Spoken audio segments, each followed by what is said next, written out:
This project was supported by Award 15PJD P22GK00946 MUMU, awarded by the Office of Juvenile Justice and the Office of Justice Programs.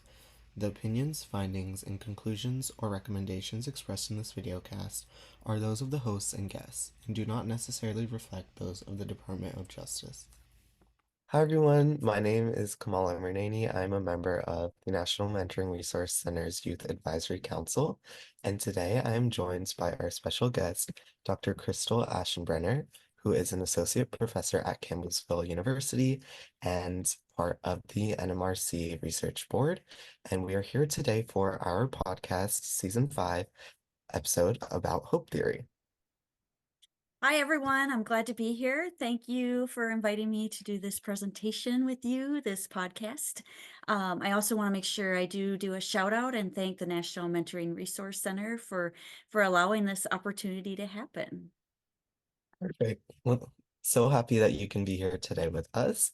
And I want to kick us off with our first topic of conversation for the day, which is how would you define hope theory? That's a really good question. It's a wonderful question. I am so inspired by this theory, hope theory. So let's maybe just take a moment just to have us all be on the same page. And if you will, let's really process. Let's just imagine what hope looks like. Try to picture it, imagine it, define it, give examples of it. What does that feel like? Kamal, do you want to share what your initial thoughts are? Yeah, I feel like when I picture hope, I kind of like a dove, something with wings, something that's very freeing, liberating, um, looking towards the future, kind of. Oh, I love that. That's really awesome. That's really awesome. So now let's take that image and put a little bit of like science behind it. Put a little bit of knowledge now behind it if we could. I really like the keep that thought. So for the most part, I do want to first introduce that hope theory was developed by Richard Snyder. And so I want to make sure I'm doing that shout out. Hope enables us to recognize and believe that we do have that ability to move forward. We have that ability to address those barriers, trauma, oppression from our past, and take that, but then move forward from that. Hope is the ability to set goals, utilize pathways to achieve those goals. It includes a plan of action. Hope grows hope. So if you will, imagine your dove now collecting more doves around them and so forth and really moving forward. But first we start with setting some goals, and they don't have to be concrete. They don't have to be scientific. They just have to be an idea. They just have to have something to help you strive towards the future. So with that, we also need to like harness those uncertainties. Hope isn't about being fluffy and not recognizing that there's barriers and trauma and those kind of things, but it is recognizing that there are possibilities even among so much uncertainty. Then we're to manage the attention, seek images, mentors, resources, find our place in the community, find those connections, relationships, maybe in our culture. For the Native American population, that would very much be going towards that culture and the spirituality. Very much there's strong community in both of those. Looking for the evidence, always be learning from what you experience. So even when you go through trauma, figuring out what you can learn from that to move forward and having that hope to keep moving forward. Mhm. Well, thank you so much for defining it. Like when I think of hope, I kind of it's more of an abstract concept to me, so it's nice to get that definition out of the way. And have you found in your experience, like when teaching, defining it is the hardest part to people, or do you think that people typically have a good idea of what it means? I think you're absolutely right. I think it's because people do come in with that their understanding. And so it's something then we need to focus on teaching the theory component of it, that evidence component, and really so then people can fully celebrate it and practice it and then apply it to their life. Especially when sometimes people might get caught up in saying like a weakness is that this seems too elementary. Mhm. So then making sure you really dissect what the theory component of hope theory is, so you actually can really fully benefit from it, especially when there are so many of the trauma or the barriers going on. But there is an assessment tool out there um, to help us guide us in making it more of a theory. There definitely is looking at all those resources Mhm. that are part of that component. But yes, absolutely, you are correct. That makes total sense. Thank you. My next question for you is how can mentoring programs, which will probably be the majority of our audience, be able to utilize hope theory? We can start by talking about some of the strengths that you perceive. That's wonderful. I definitely think hope theory goes really well with mentoring and mentoring programs and with youth and where our youth are today. One of the strengths of the hope theory is that there is an assessment tool. There's an assessment tool for adults, but there's also one for kids. It's very much a short, simple, user-friendly assessment tool. And the nice thing is that as you're doing the tool, I think it gets you thinking about hope. So I love that component of it as well. Another strength is that, like mentoring programs, they can serve as a healing through relationships and through community involvement for a youth that maybe has been struggling with barriers, stress, life of childhood and so Oh, forth. Hope scales can always be raised, so there is hope within the hope theory.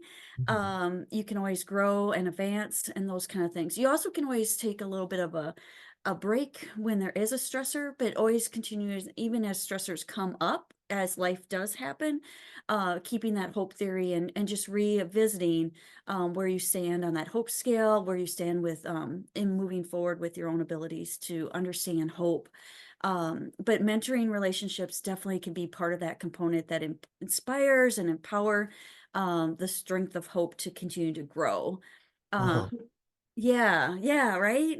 Yeah. Um, Hope theory definitely can help us overcome environmental factors, but the environmental factors are still very much strong, and they can vary from individual to individual. And even how even a group of youth that might be in the same environmental factors, they might see hope differently and might see their situation differently. And so this is where someone who just has that ability to move forward and have hope. And I've seen this time and time again on uh, this partnership that I have with Native American youth is that the more you add the culture and the spirituality, the more that offers hope, and more the college students, the mentors just say that they have this belief in them, the more hope it produces. And so it's just these little things that really can make a big difference when utilizing this theory. You don't have to bring in a lot of complex therapy or programming and so forth. You just have that willingness to share, I believe in you, and let's just focus on being together, those Yeah. kind of things. I love how you really describe the idea of hope as compounding, like exponentially growing based on each other. That's something that's really empowering to think about. Yeah. And I know that you mentioned the use of a hope scale. Could you talk a little bit generally about what that is for our audience members who may not know? Okay, so the hope scale, you can easily Google the hope scale and see it for both adults and children. You do need to make sure you put in there about the children. It's 6 questions. They're just on a scale, ranking scale. Uh, so I encourage you to just Google it. Would you say that the hope scale is a good template for like or a good resource for mentoring programs to use? I do. I think it's a really good tool that to use with the mentees, as well as, using it within the mentors as well to find out their value and of hope and where they stand. But for the youth for sure, and then incorporating it into best practices, making sure it's in your language, in your training manuals, in your application, because hope theory really does do that level of inspiration, and it really does focusing on the value of that relationship. And the hope theory talks about those relationships or what have you, but as mentorship, as we all know, it takes just one person, right, to make all that difference in a person's life. And having hope theory be part of a mentoring program, it really builds that belief system, um and it provides those images, those positive images for where the youth can go to help make it be more practical or purposeful without being clinical Yeah. or unnatural. Hope Mhm. theory can help just advance the relationship to being more natural, but yet more purposeful.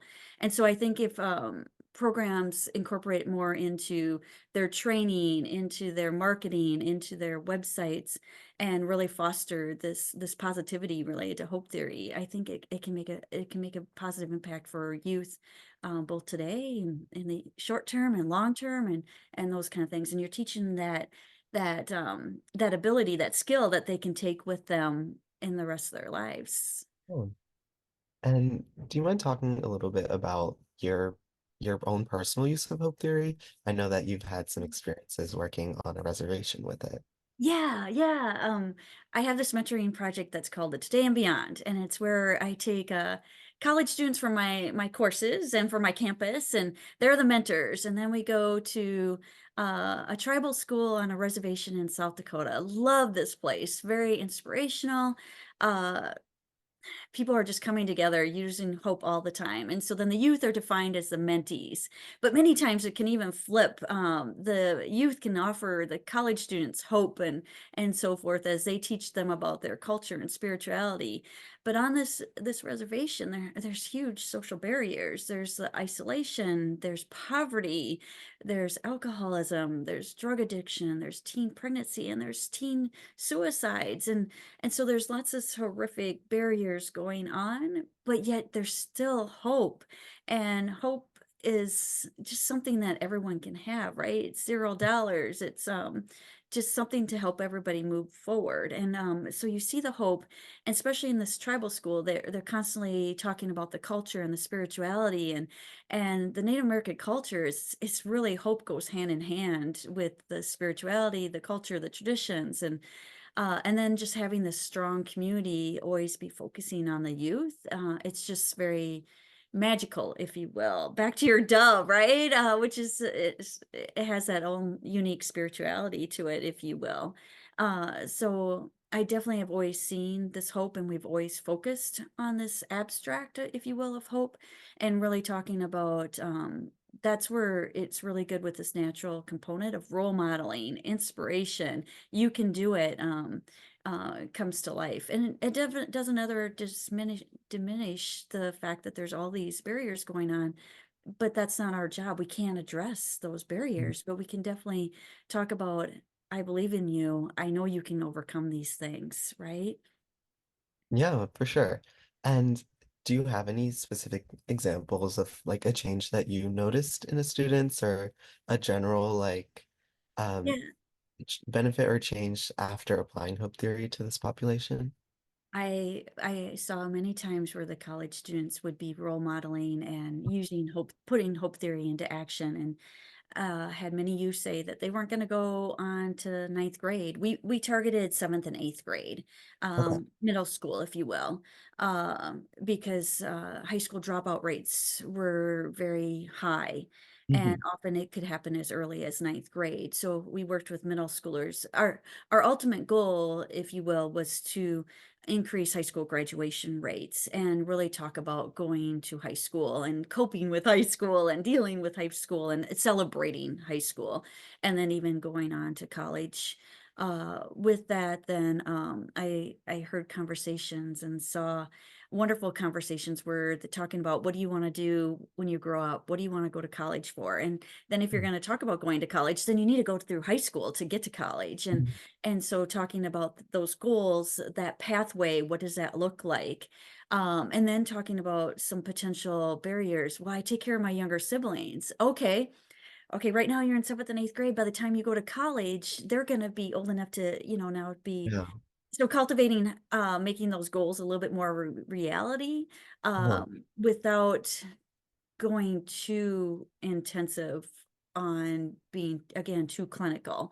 And then I saw several students then say, okay, I'm going to go to ninth grade. And then I saw them go to ninth grade, which then got them to 10th grade and 11th grade and 12th grade and graduation. saw kids who just continuously came up to me and said, "Are they coming back next year? I want so and so to come back." And so seeing how they felt about these relationships, Uh-huh. and our research did show that we increased high school graduation rates. Now we're just one piece, right? One piece of many parts of solutions. And so we can't take credit for that, but yet we saw the benefits of that, and seeing them going on to high school, then there's more programming, and hopefully more hope is building up, and giving them just that foundation, if you will. Mhm. um, Saw another student who would come back and just excelled at being a junior mentor for our program. Mm. And to be a junior mentor, they came up with the criteria. They had to agree that they were going to be drug free, alcohol free. They weren't going to engage in sexual activity, and they were going to be a good student.